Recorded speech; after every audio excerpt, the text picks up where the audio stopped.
Hey, welcome to Off-Grid Victory. I just wanted to do a quick video on a chicken coop and chicken pen design that we came up with. This is the 2.0 version of what we had. We had one of these in suburbia. And so here's a bunch of grass clippings that we're using as bedding for the chicken, as well as we're in the nesting area. So here's the run area. It's a 8 foot by 8 foot design.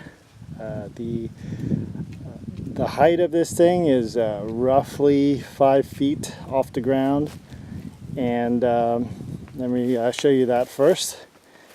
There's these 45 angle braces on it. The bottom here is 2 by 8, I believe, and up top is regular 2x4.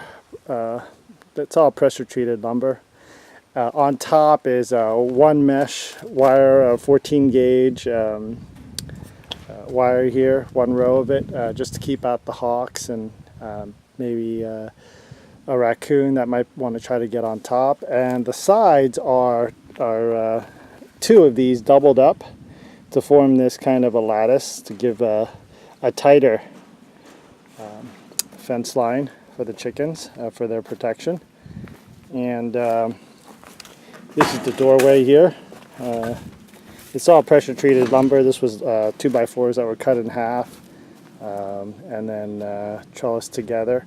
All of this is nailed in with galvanized steel staples all around. A latch here for the door, and the opening, the small opening where chickens can go in and out of the coop, from the pen to the coop, is this door.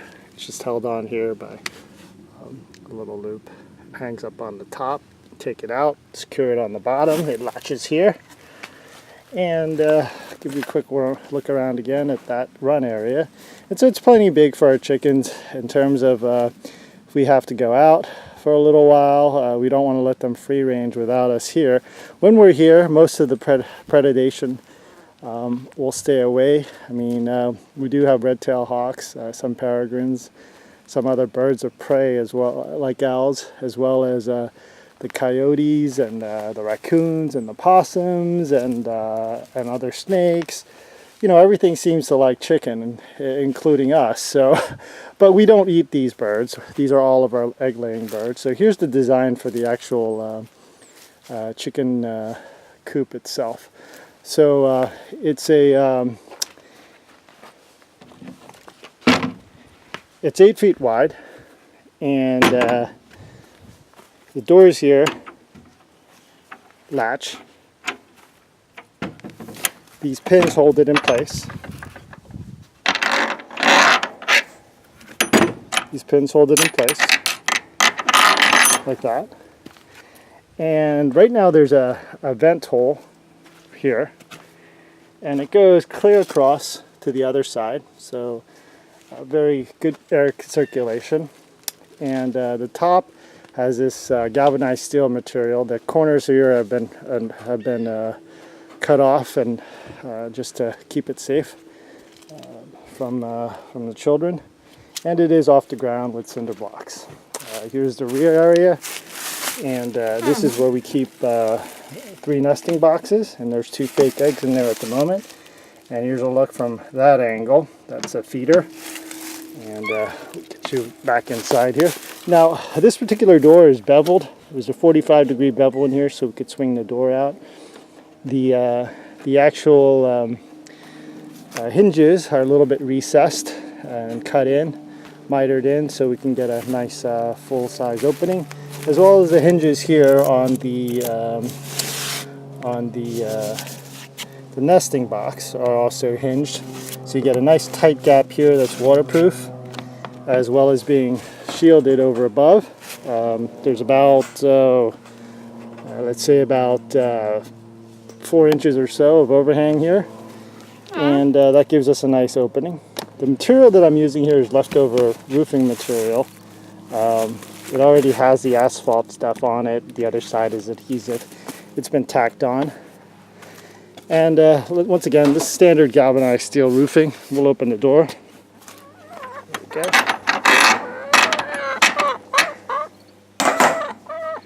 Alright, this chicken is interested in what we're doing here, but she knows what her house looks like. Okay, so inside here we have two chicken landings.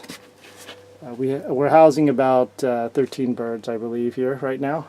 Here are the nesting boxes. Closer look at that. And this is the landing area where they hop on and then do their business, give us the eggs. The modestly innovative thing is this opening here. So we're not quite in the summertime. Well, we're actually towards the end of the fall, going into the winter. And it's still pretty hot here in the Ozarks, so it's no big deal not having this covered. But pretty soon, what's going to go on are these pieces right here. So these triangular pieces are designed to fit. There's one here. There's another one over here. They're designed to fit over this screen to give it a nice seal in the wintertime, so you don't have a lot of draftiness. We want it right now just for the air ventilation, and of course in the summertime. And so that's there for that. And in the wintertime we'll close it off, like I said. There are holes already pre-drilled where these covers will go back on. But in the meantime, we store them here inside the coop, out of the way. And like I said, we do our best to use all the stuff we have here on the land. So we're using a lot of this hay / grass clippings as bedding material, nesting material, and such. And they actually, the chickens will eat this as well. So it serves a lot of different purposes. And so this is our coop, and this is our run. And yeah, this enables us to either close off the coop at night, have them all come in, they free range. By the time it gets dark, they will come in. And this particular area, by the way, is in the borderline of our tree line here. And you can see it's nicely shaded. And the run has a lot of sunlight. Now, the thing is, with this particular ground that we have here, there are a lot of rocks. I'll show you that here in the forest area, you can see a lot of rocks back there, and the dirt was pretty hard to level out. But here, closer to where the pasture is, it gets flatter, and so we decided to utilize that, but it's still very difficult to dig.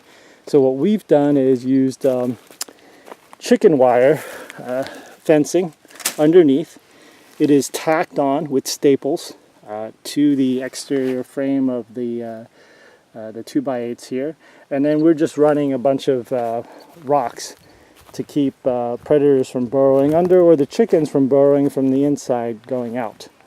And so that is it for our chicken run and our chicken coop, and this will enable us to at least go away for a day or two, or even for a few hours, whether it be on a Sabbath to visit our assembly.